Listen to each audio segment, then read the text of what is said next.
He has the power to wipe out the entire human race. If we believe there's even a 1% chance that he is our enemy, we have to take it as an absolute certainty.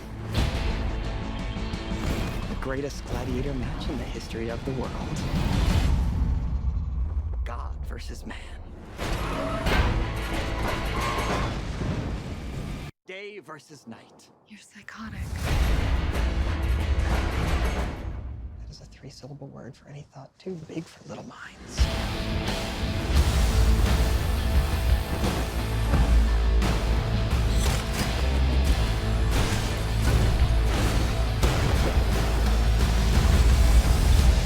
I've known a few women like you. Oh, I don't think you've ever known a woman like me.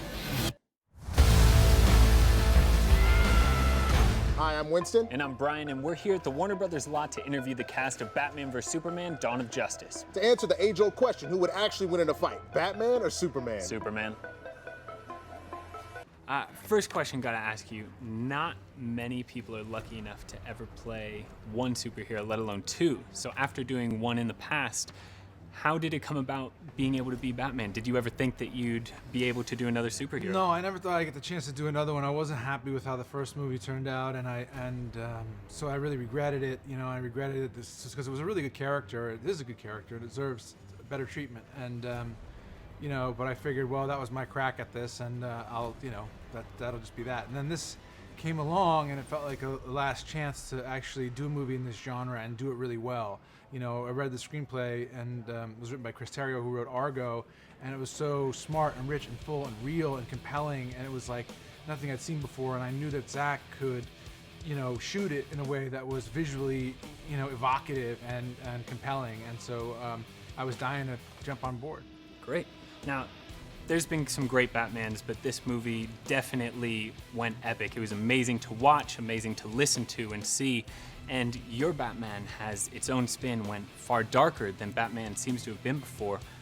How did you embrace that character, embrace the darkness of The Dark Knight Returns, the Frank Miller graphic novel? How did you bring that into your character? Well, like you said, it was inspired by the graphic novel and by Dark Knight Returns, and it's you know, this is a guy who is like at the end of his rope a little bit and is feeding on and is operating on anger, and that's a big part of how he now kind of sees the world. And so he's got to see it through a little bit of a distorted lens to be able to see Superman as, you know, really as primarily as a threat when the Superman, this super character, shows up in his life.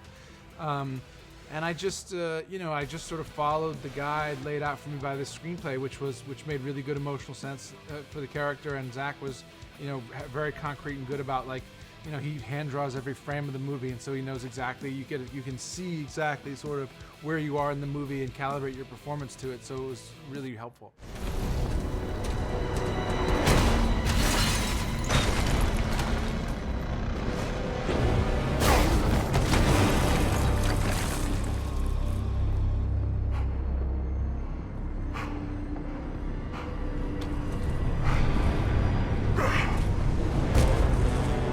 Stay down!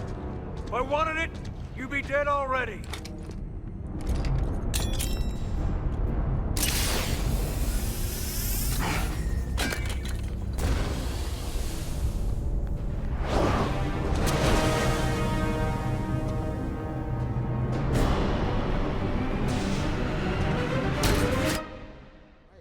So, thank you so much for giving me a moment of your time. I know you're a very busy man. Thank you very much. Saving the world and whatnot, you know. I see it's laundry day.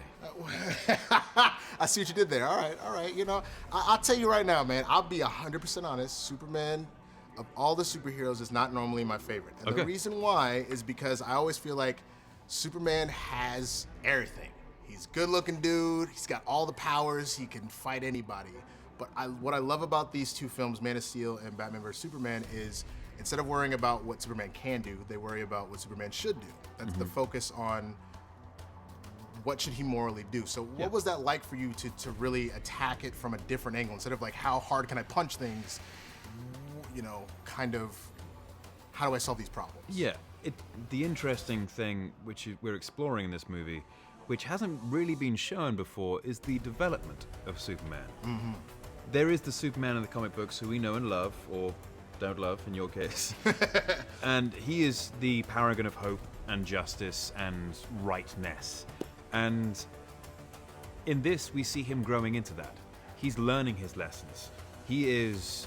The most wonderful thing about Superman is that despite the fact he's an invulnerable alien with all these powers, he is the most human out of all the superheroes. He really is. He is the most vulnerable in a psychological, human way. And what makes him special when we see his fully developed self is that he is risen above his own ego. And right now, he's still battling with that ego inside him, which is both positive and negative. Right. It's not like a sense of, I think I'm the best. It's a sense of, I'm feeling let down by myself. I wish I could do this. This hurts me because I should be able to do that, but I can't. Right. And it's damaging to him. And we see him just being the juvenile superhero going through growing pains. Excuse me, miss. The other night you took something that doesn't belong to you. Stealing's not polite. Is it stealing if you steal from another thief? Who are you? Someone interested in the same man you are. Is that right? The data you copied is military-grade encryption. You know, I bet with that dress, 9 out of 10 men would let you get away with anything. But you're the 10th. I'm guessing I'm the first. I see through that babe in the woods act. You don't know me, but I've known a few women like you.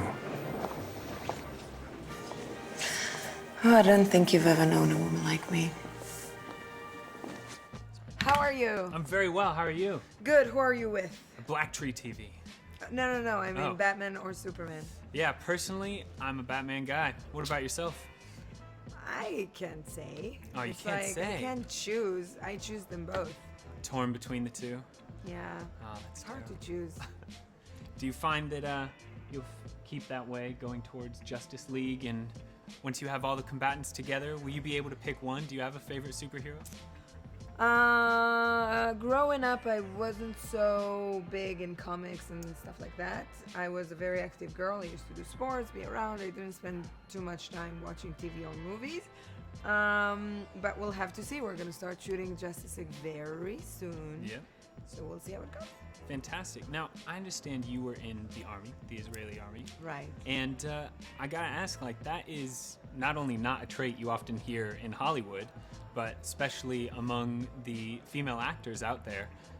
In what way does that influence you being such a kick-ass action star? I mean, not many people can say that. I was a combat trainer, which was very physical. Of course. When I was training for BVS for 9 months before we even started shooting, it reminded me the intense of the trainings. Really reminded me my time back in the IDF boot camp. But that's it. For me, I wish no country would need to have an army. Sure. You know, but in Israel, it's not the case, obviously, and I'm happy to give back to the country.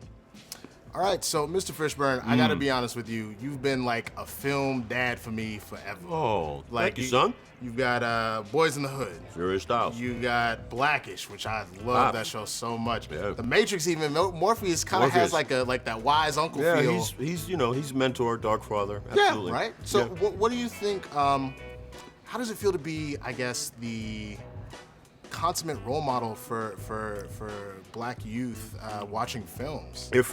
If that is in fact what I am to some people, I am grateful and I am hopeful that I have, fulfilled that role in a way that has been useful to young people.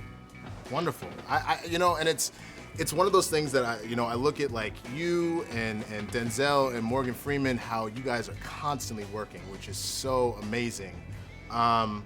Do you find now, as you've done everything at this point, are you more selective of the roles that you choose, or do you just work constantly, or what do you feel? I've always tried to be selective in terms of, I always tried to make the best possible choice. Right.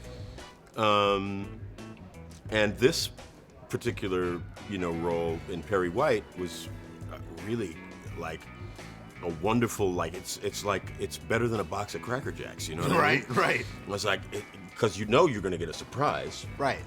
But I didn't know what the surprise was. Right. Oh, I get to be who? I get to be the editor-in-chief? Right. I get to do what? I get to boss Superman around? You, shut up. Do what I tell you. Which I have a question. The best. That's not bad, right? Come on. I have a question. How is it that Perry doesn't just realize that every time Clark takes his glasses off, he's Superman? Here's the thing. Okay. Here's the thing. Lois Lane is Perry White's star reporter. She Okay. is his favorite child. Okay. And she is his problem child. Okay. He chooses to overlook the fact that she's the problem child because he loves her so much. Right. And she's got him wrapped around her finger. Right. So even when he just ready to pull his hair out, he gonna let her do what she wants Whatever to do. she wants to do. Clark is his misfit child. Okay. He's the child that you look at and you wonder, where did you come from? How did I get you? And you're so frustrated that you don't look at him long enough to recognize who he really is. Right. You just, get out my face. That's fair. I can kind of see that. You that was see? like me and my You see? sister. I got away with everything, and she got away with nothing. She got away with nothing. Nothing at all. Right. You know, I totally get that. You understand? And now you will fly to him, and you will battle him to the death. Black and blue, fight night. The greatest gladiator match in the history of the world. God versus man. Day versus night. Son of Krypton versus Bat of Gotham. TV. First of all, congratulations. Absolutely amazing film to watch. Thanks a lot. Visuals, the sound is just so exciting. Oh, An assault on the senses. Yes, yes. What I wanted to ask you is, as a human character, not Yeah. one of the supers, but still, you brought this beyond human aspect to the role in not only with the intellect, with your dialogue. Yeah. How did you create Lex? How did you create that character? Well, I'm really the second person to create. The first is this writer, Chris Terrio. He wrote this incredible script, and he was able to create a character that was both eccentric and charming and funny and also terrifying. And he did such a good job that as an actor, it was kind of an easy place to step into.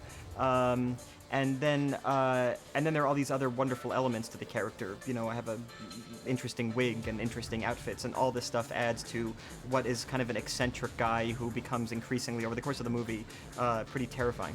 Absolutely. Well, and another thing that I heard, that you work a lot with improvisation while you're working, and each take is different. Holly Hunter was saying how amazing it was to work with you in that regard.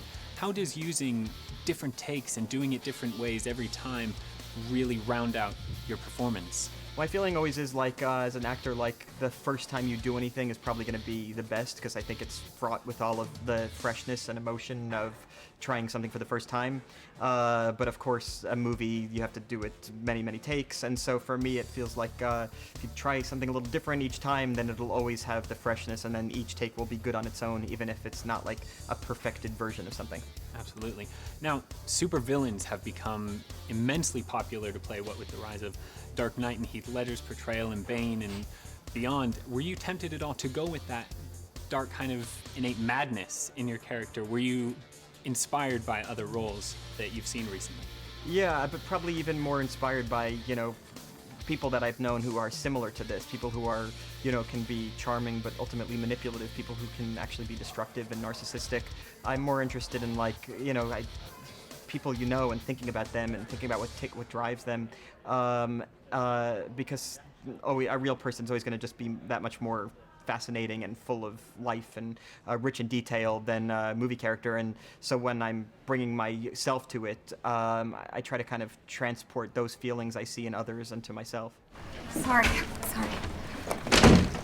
No match. My guys in the crime lab, never seen one before.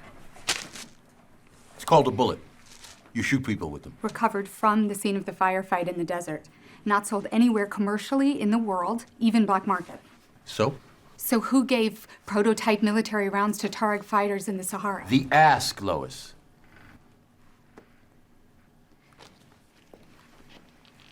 Flight to DC tonight, couple of days there. Go. Coach, no extra legroom. Economy plus. Coach! All right, so Miss Adams, thank you so much for your time. I appreciate course. it. You can do everything. I've seen you in comedy, sci-fi, musical, fairy tale, you know, and now superhero. What would you say is your favorite genre to play and why? I don't have a favorite genre. I think that's why I like skipping around. I think for me, it's all about the relationships between the characters, and so as long as you're investing, like, it all feels real. And so that's why I think I keep skipping around. Maybe I'm... No, that makes sense to me. Yeah. I mean, I think the beauty of Lois Lane, of all the women in this movie, actually, that they're all very completely independent individuals and very strong characters. Lois is finding the truth, you know, with the journalism, but she's over there doing stunts herself. Like, she's you know, diving in and all that kind of stuff. She's getting in there, yeah. She's yeah. Did you find that she was difficult to play at all, or was it very natural? Did you have any like influences with her? Or? No, you know, coming from Man of Steel, it was nice to have already established her. That was the really tricky part for me, just because I know that there's so many fans out there, and you want to do a good job. You want to, you know, represent the character in a way that they can invest in. So coming into this, I feel like, okay, I'm Lois Lane now, so let's just do it. So I felt a lot more grounded, and I felt like in my life I'm more grounded. So it was actually a lot more fun, and I felt like I had a lot in common with her now, and yeah, so it was fun, and I got to kind of bring my relationship with Henry that we built onto the screen, and. Yeah. One of the coolest things about Lois, I know that there's a really cool Superman story, All-Star Superman. I don't know if you know that one, where Superman makes a formula that gives her the Kryptonian and powers. she gets powers. Yes, yes. Would you ever suit up? Would you do it? Yes, absolutely. That would be so much Which fun. power would you want the most? Oh, I don't know. Anything. Maybe the one. I think it's really cool when his eyes light up. It would be really dangerous for me to have it because I have a really bad temper. But I think it's so cool. Did you use that at what, like LA traffic? Just laser beams? I wouldn't want to hurt anybody. Maybe I'd just take out tires. Just pop tires. Just That's pop fine. tires. Just pop or tires. Or like fly your car to work. Something like that. That'd be good. It'd be nice to to do that. Yeah. Okay. Well, that's a wrap here at Warner Brothers. So be sure to check out Batman vs. Superman: Dawn of Justice, March 25th at a theater near you.